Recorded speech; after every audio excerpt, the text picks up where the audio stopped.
Welcome to the uncertain future of geothermal energy by Max, Manuel, Seamus, Jaden, and myself. Now for our background. The US Department of Energy says that deep underground, fluid flows through hot rocks, absorbing heat from natural or human-made fractures. This steam is then drawn up to the Earth's surface through wells and used to spin electricity-generating turbines in a process known as geothermal energy. This technology has massive potential, as author B.A. Goldstein from the Australian Geothermal Energy Conference states. Geothermal energy systems have a modest environmental footprint, will not be impacted by climate change, and have the potential to become the world's lowest cost source of reliable and sustainable heat for either direct use or power generation. However, because these resources aren't evenly distributed everywhere, we haven't been able to fully take advantage. Dr. Kayebi, a prolific writer in the field of sustainable energy, explains that only a few sites have the potential for geothermal energy exploitation, and location is a challenge often requiring huge capital investments. However, artificially creating these wells is a new and emerging solution, because by using enhanced geothermal systems, we can dig deeper and extract the heat in more locations. And this is a solution that is viable in most, if not all, states, as concluded by the Congressional Research Service. The problem we have found is the underappreciation of modern geothermal technology, which is a cause of the lack of research and development it has, which is holding back the potential use of geothermal energy. Jeffrey Holland is a senior geologist at the Energy and Geoscience Institute at the University of Utah, and has said that the lack of research is what is holding back the potential use of geothermal energy. Bill Gates, a proven innovator and strategic investor, has said that the way to great innovation is to find research and learn the basic facts. These sources have shown that the underappreciation is caused by a lack of research and development, which is a symptom caused by low education and funding. This is our first solution to the issue: advocacy and education. This solution has shown to be very promising. However, first I must address some minor limitations. These include a lack of funding and therefore a lack of sufficient training programs for educators. According to David Blockstein, a senior scientist at the National Council of Science and Environment, universities do not offer programs to address the nuances of renewable energy. And, as he states, that only about 8% of universities offer these services. There is also a lack of funding, and therefore a lack of sufficient training programs for educators. Even if these classes and programs were desired, there would not be the resources that are needed. More funding is needed for this solution to start. However, if this funding is obtained, what will the implications look like? According to John Green and Lisa Shumatz from the Shumatz & Shumatz Research Associates, energy education has proven to have a significant impact on renewable energy usage, and this impact seems to be measurable. Applying this to geothermal energy, the GTO, Geothermal Energy Office, reaches out to community members to teach them how geothermal energy can help them support their energy needs. This also helps communities increase educated population so that more people can learn about geothermal energy. According to Farhad Ozbey, this solution has proven to start working, as education is the single greatest way to start geothermal energy, as he states that educated population directly increases renewable energy use. In his studies, this increased by about 0.085%. Though these percentages may seem small, this increases to about a 1.5% increase because of educated population, which is very important. These were the highest increases of all his studies, proving how education can work. In conclusion, this solution has many limitations and implications. Limitations include a lack of funding, and therefore a lack of sufficient training programs for educators. However, the implications majorly outweigh this, with a great increase in renewable energy and therefore geothermal energy usage. Now we move on to solution 2 of legislation and deregulation. Now legislation entails tactics like loan guarantees, drilling insurance, and government-led exploration. All of these tactics help provide security to the geothermal industry. Now, because geothermal is still in a research and development phase, geothermal expenditures require serious risks and there are no guaranteed results. So, by removing the obstacles that hinder geothermal expansion, the geothermal industry can explore further benefits of geothermal while also being able to develop the efficiency in the industry to make geothermal a serious contender for renewable energy. This is supported by research from Spear et al. Of the U.S. Department of Energy, stating, quote, "The U.S. has not provided sufficient lending mechanism specifically for the exploration phase. What this means is that geothermal energy right now needs special care and attention through funding and legislation in order to reach its maximum potential and total growth." However, these implications come with serious limitations, and one of the main ones is that Congress is extremely inconsistent in passing its bills. As noted by norton.house.gov, Congress, especially over issues, hot-button topics like renewable energy, they tend to stall bills by months, and if a gridlock is reached, bills might not even make it past the House or Senate floor, meaning that the solution might not even be realized.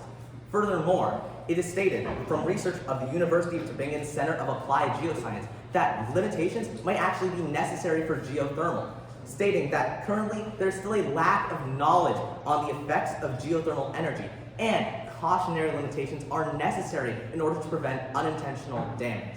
So, while we do want to prioritize legislation in order to promote the growth of geothermal energy, it has to be balanced with the feasibility of the solution and the safety of its execution. Both advocacy and education and legislation and deregulation provide compelling arguments, but the benefits and drawbacks must be weighed. On one hand, advocacy and education has been shown to have the strongest impact on the growth of geothermal energy. In addition, they have been shown to be achievable because they have been successfully implemented in multiple cases. However, there may be a lack of support due to the lack of funding, as evidenced by the lack of renewable programs at universities, leading to a lack of training, public awareness, and understanding, harming the viability of geothermal energy. On the other hand, legislation and deregulation removes obstacles for research and development because they simplify requirements. In addition, they also incentivize growth not only through the simplifications of requirements, but also the potential lowering of costs. However, some regulation is necessary even if it seems excessive at the surface level, because many effects of geothermal energy are still unknown. In addition, even if the right regulations are removed, Congress may still be slow and ineffective. Improving it requires more awareness and understanding, which could only be achieved through advocacy and education. The better solution we have found in the end is advocacy and education, because in order for deregulation to happen, public awareness would have to be raised.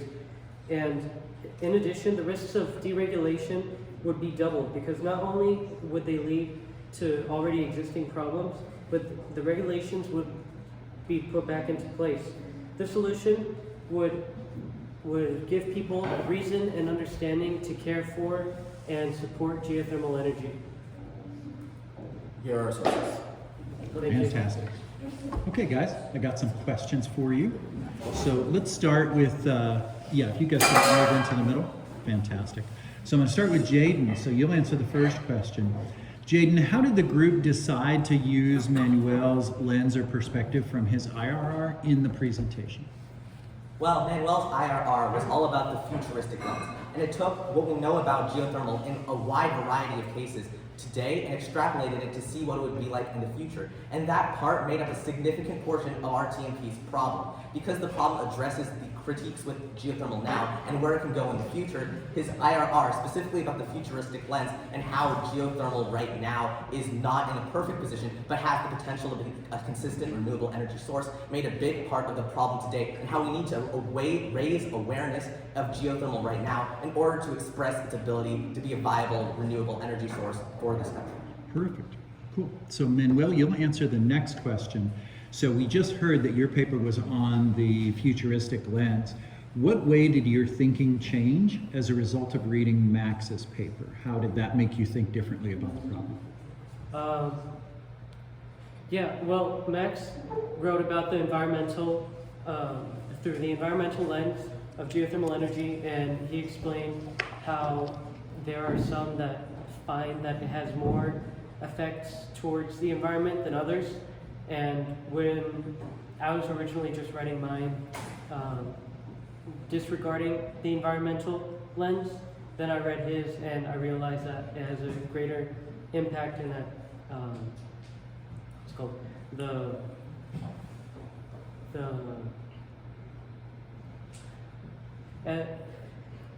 I read his paper and I added a portion in my paper regarding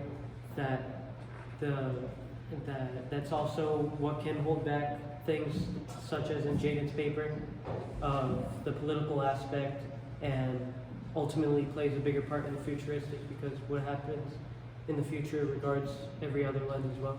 Okay, cool.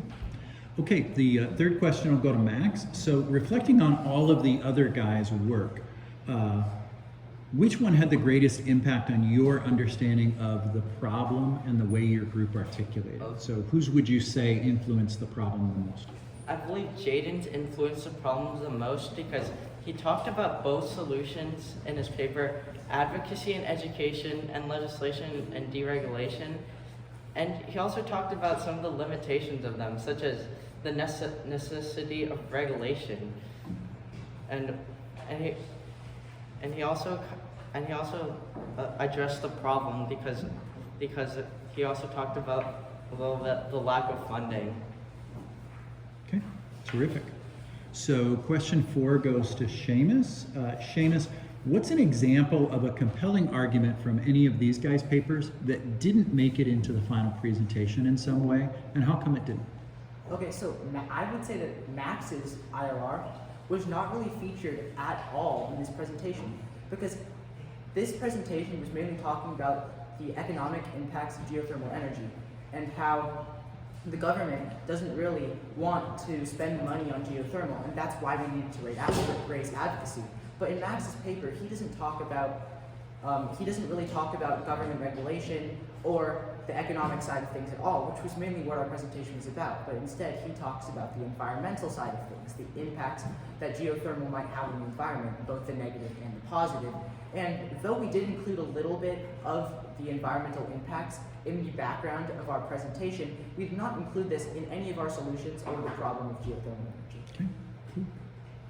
And then Daniel, wrapping it up, what is at least one way that your final resolution of your problem makes you think differently about your own research? Like, you're reflecting back on your perspective, have you changed your mind about it? Did it influence the way you think about it?